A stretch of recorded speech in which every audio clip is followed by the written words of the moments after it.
Good morning and welcome. This is Cheche, the show where opinion counts, live on Citizen TV. I'm your host, Oduaka Mimo. The final stretch of the general election 2017 season, but the week got off to a grim start with the news of the brutal murder of Chris Musando, the IBC ICT manager, which has sparked outrage and speculation that the IBC is being intimidated. Then came the confusion over the whereabouts of the KDF spokesperson, Colonel Joseph Oworth, who is alive and well. So to put it mildly, we've had an alarming week so far. Well, today's guest is Dr. Collins Odote. He's a law lecturer, columnist, and governance trainer.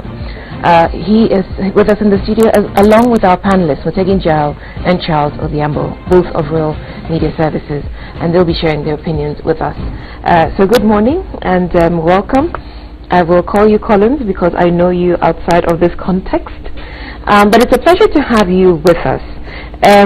So before I come to you, Collins, I'd like to express our condolences, I think, as a Cheche team, to the family of Chris Musando and to the IBC, but also to the family of his female companion, Carol Ngumbu. Now, Collins, would you agree that the week has been alarming? Udak, first of all, very nice to be back on Cheche, and nice to see you, nice to see you, Charles, and nice to see you, Mutegi. Yeah. Second, please also allow me in joining you to pass my condolences to Chris and to the IBC family. I had met Chris, and I know a lot of the staff at IBC. It's a very trying week for them. We can all discuss the things we discuss on social media, but if you work at that institution, to get the energy to go to work, to get the energy to convince your family that it is okay, it's difficult. So I would like to first pass my condolences and tell you it's been a very alarming week, extremely alarming. 1 week to an election with the events we have, it's unthinkable. Charles? You forgot to mention, it's been quite an alarming week, you forgot to mention the extra 1.2 million ballot papers, that now presidential ballot papers, that even raises the alarm. It's so alarming that if it were to pour heavily in Nairobi today, somebody would say the other party have made sure it rains so that our people don't turn up to vote. It's so sad, but we have to live with it. What's Egi? It's true, it's alarming, but particularly in the social media.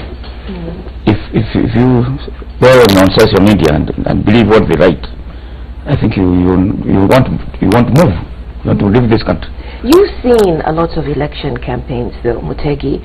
Is this any more alarming than election campaigns of the past? Or is it that because of the technological advances that we have better tools with which to alarm people? Both of them, and also the fact that the election, the campaign is very close. If you go by the pollsters, if you can believe them. But even when you see the way the newspapers are covering the events, you see that the contest is very, very close. So that's why the heat is up. That's why everybody is warmed up. It's an interesting thing you say about the pollsters because they're accused of being politically aligned, and so that influences the outcome of their polls. But Collins, you train. You talked about knowing the IBC staff, and you train them. You also train at the judiciary. Just to give us some context, what sort of training do you do in both these institutions? I have done a lot of training in the run-up to these elections. I've done training for the judiciary in terms of election preparedness, in terms of knowing what the laws are, in terms of the kind of work they should be doing, in terms of looking at the past jurisprudence. For IBC, I have done training in terms of starting from the voter registration process. I've done training over the last 6 months on election security. And just last week, if you read my column this week, I was talking about my experiences in the field last week, where I was doing training in partnership with the Register of Political Parties and IBC for election agents, both those representing political parties and those representing independent candidates. And I had the opportunity to watch returning officers in the field. I had opportunities to watch ICT officers in the field, taking people through the technology. And you get impressed at the quality and dedication that ordinary employees at these different institutions are putting in terms of preparing for the elections. So given your observation, therefore, of being in the field with the IBC testing their systems, in fact, because of Chris Musando's death, the simulation that should have taken place on Monday has been postponed to today. Should we be alarmed? Because the feeling, the speculation, is that Mr. Musando was killed, tortured in fact, as a result of the role he plays at the IBC. The people were trying to get something out of him and to compromise the election system. I think we should be and also should not be. I'll explain why. First of all, you know, the seasons we are in, we were just discussing before we came off air about a lot of people releasing reports, and some of them you don't even know their names. We just talked about opinion polls. A week before elections, tensions are high, propaganda is at very high level. So any small thing is very capable of being misinterpreted. The death of a human being is not a small thing. The death of a human being at the heart of elections is not a small thing. So for that reason, whether it is true or not that he was murdered, we don't know. Investigations are going on. Well, we know that he was murdered, killed. But we don't know why. We know he was killed. As a lawyer, we know he was killed. Okay. That was murdered. Yes. But it could have been criminal intent that saw him killed. But either way, whether he was or not, it's not important. What is important is the implications of his death on the credibility of elections and on the independence of the IEBC. Because once you have a staff as critical as him, 1 week to an election dying, a staff who was the face of technology, there's very little time. I think dying is understandable. Killed, yes, exactly. Once you have a staff at his position killed a week to an election, it's very difficult for you to disconnect that from the work he was doing. You can try, but it is not it's not possible to try and do that a week to an election. So that definitely brings the credibility of an election. I think the chairman of the IBC, Mr. Cheche, has come out to explain that even if they were murdering him to get information out of him, nothing will change. Nothing was compromised. Nothing was compromised, and that the systems are there. The fact that he's dead doesn't mean that there will be no changes. On that, yes. I heard the chair, and I agree with the chair. But that's not the important point for 1 week to an election. The important point is not whether somebody got information from him or not. The important thing 1 week to an election is what message it sends to ordinary Kenyans. More so to those who are going to conduct this election. Take yourself that you are a returning officer in my village in Asumbi. Just take yourself that, and your colleague died in the course of duty. You have 7 days. What kind of confidence do you have going on? You know, every time we lose a loved one, we grieve, and it takes time for you to recover. Here you're losing a colleague who the public conversation is that he lost his life because of the work he was doing. It terrifies the rest of you. So for me, that's what I am worried about. I'm not so much worried about whether this compromised the equipment, because we've got the public assurance of the commission. I'm worried about what this does to the confidence and the credibility of the human beings working in that institution and doing their best to ensure we have credible elections. On that, I think the president and even the IBC themselves have said they will provide security, which also mitigates that. And I'm coming to that, Mutegi. To what extent should we be questioning the lack of security for the IBC senior staff, critical staff, given the context within elections in Kenya take place? Was this, I think you were quoting blind spots for us before we came on air. Was this a blind spot? Should we have been more vigilant? Should there have been more risk protocols? Did we need to wait for the death of Chris Musando to start calling for security? Start beefing up security and giving reassurance? I think more needs to be done, because particularly in the counties, when the governors are fighting, and you know governors independent, the battles in the counties are tough. And those returning officers need to be secured. And the ballot papers, and you have seen ballot papers disappearing, or people running away with boxes. It happened, I think, in Gong last time. Some returning officer disappeared, documents and the paperwork disappeared. That needs not to be repeated. So more security is needed all the time. Looking at what the Constitution provides as far as elections are concerned, I think we need to be more serious, for lack of a better word, than we are. Because,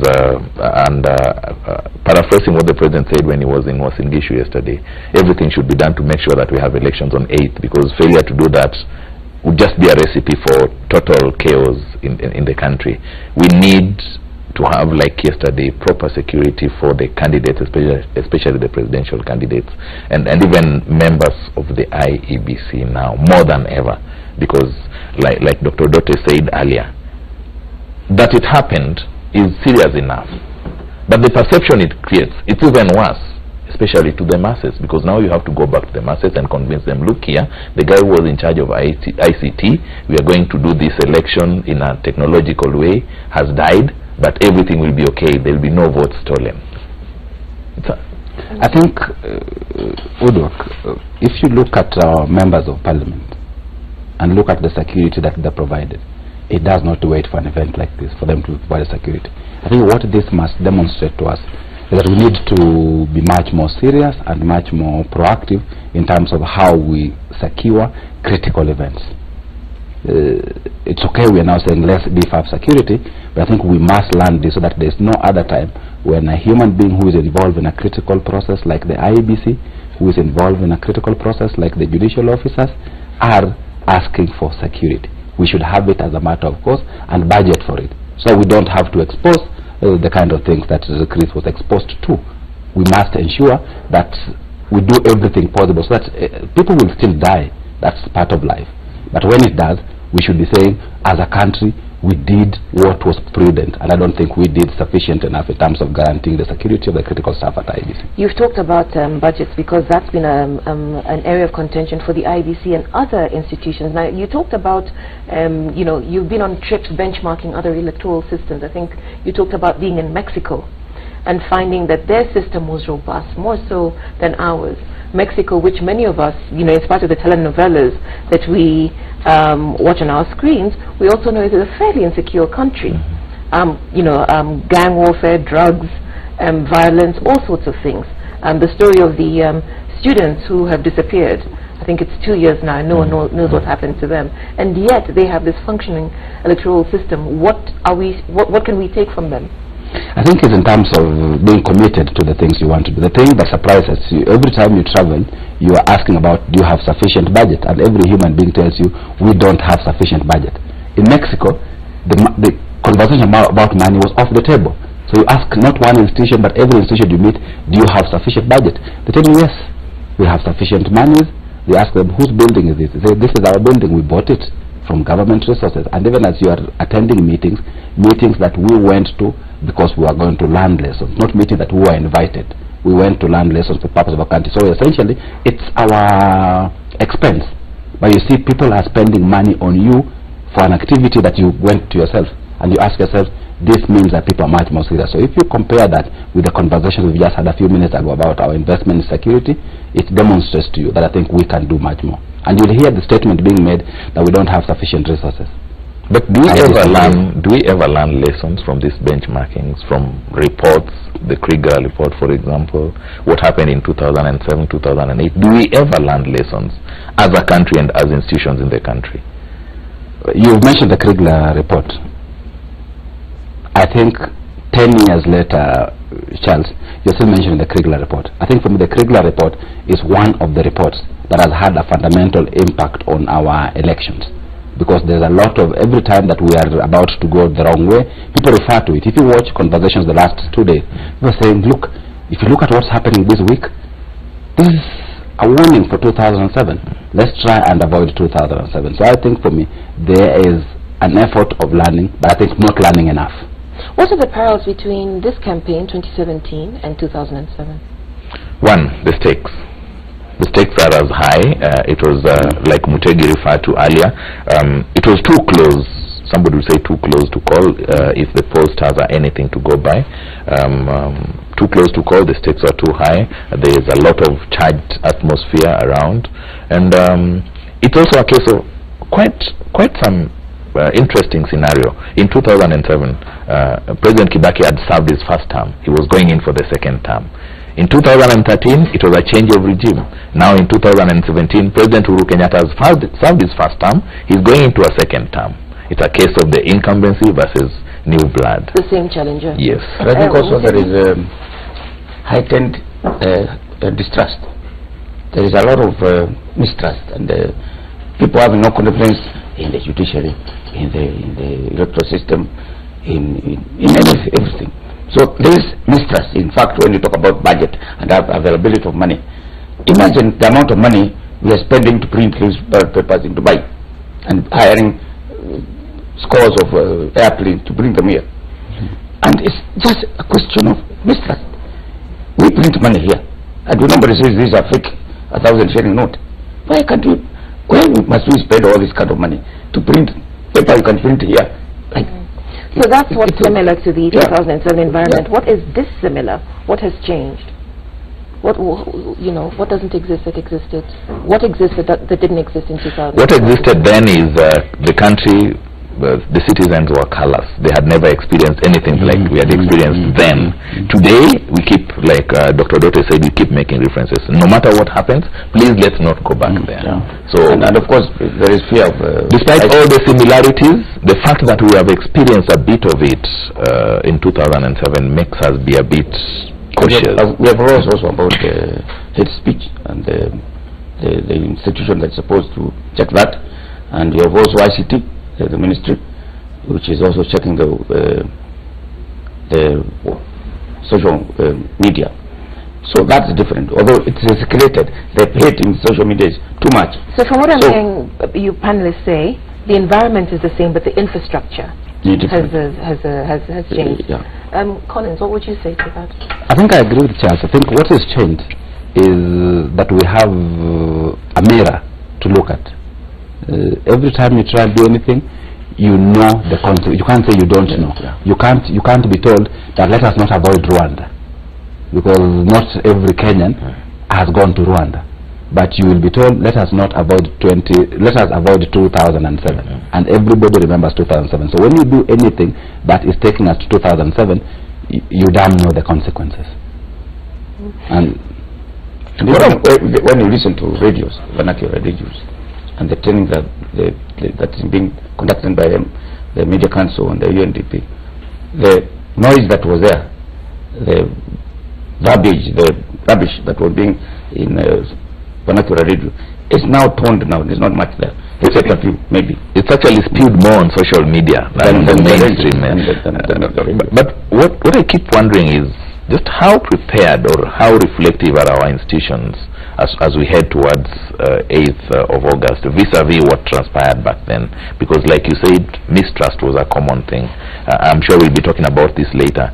Why would IBC print 6% extra presidential ballot papers rather than the stipulated 1% and explain to Kenyans after they have done it? You know, Charles, I disagree with you a little bit. Just this week I was writing about the institutions, and if you honestly watch the institutions now and in 2007, they may make mistakes, but I think they try as much as possible to respond to the events of 2007. They try, and I will give you examples. Take the IEBC, for example. Last night I was watching one of the commissioners on show trying to explain the kind of things that they have done. Commissioner Akombe on the big question. You can argue, and I think there is merit in arguing about why didn't they explain, why they printed these numbers. But if you look at the difference, in 2007, did you know how many ballot papers were printed? What you don't know doesn't hurt you, Dr. Odote. It does. It doesn't hurt you. What you don't know. Look here. Look at the coincidences. One, you introduce, midway, the complementary system of identifying voters, the manual system. Then two, you come up with extra ballot papers than what the law stipulates. Even if you explained it in all the language, somebody would ask, so why did they do it? Why didn't they tell us before? You see, and somebody actually asked, I think it's on Citizen the other day, did they really have to print the extra ballot papers? Why could, if they wanted batches of 50, why not make the remainder blank? My point, Charles, is there are things that the Commission can do and should do better. But I think that does not take us away from the fact that there's lessons that they have learned from 2007. So for me, that's the way to look at it. Are they doing things equally to 2007?